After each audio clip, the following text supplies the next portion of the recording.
ಶಾಬಾಸು. ಸಿಂಹದ ಹೊಟ್ಟೆಯಲ್ಲಿ ಸಿಂಹವೇ ಜನಿಸುತ್ತದೆ, ಜಂಬೂಕವೆಂದು ಜನಿಸಲಾರದು.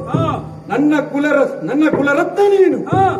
ಅಯ್ಯ, ನನಗೆ ಒಂದು ಚಿಂತೆ ಕಾಡುತ್ತಾ ಇತ್ತು. ಯಾವುದು? ನಾನು ಗತಿಸಿದ ನಂತರ ನನ್ನ ಈ ಸ್ಥಾನಕ್ಕೆ ಯಾರು ಎನ್ನುವುದಾಗಿ ಸಂತೋಷವಾಯಿತು.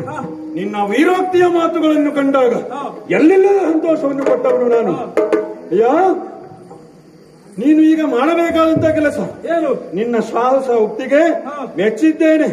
ಮಾಡಬೇಕಾದಂತಹ ಕೆಲಸ ನೇರವಾಗಿ ರುದ್ರಪುರಕ್ಕೆ ಹೋಗಬೇಕು. ಅಲ್ಲಿರುವಂತಹ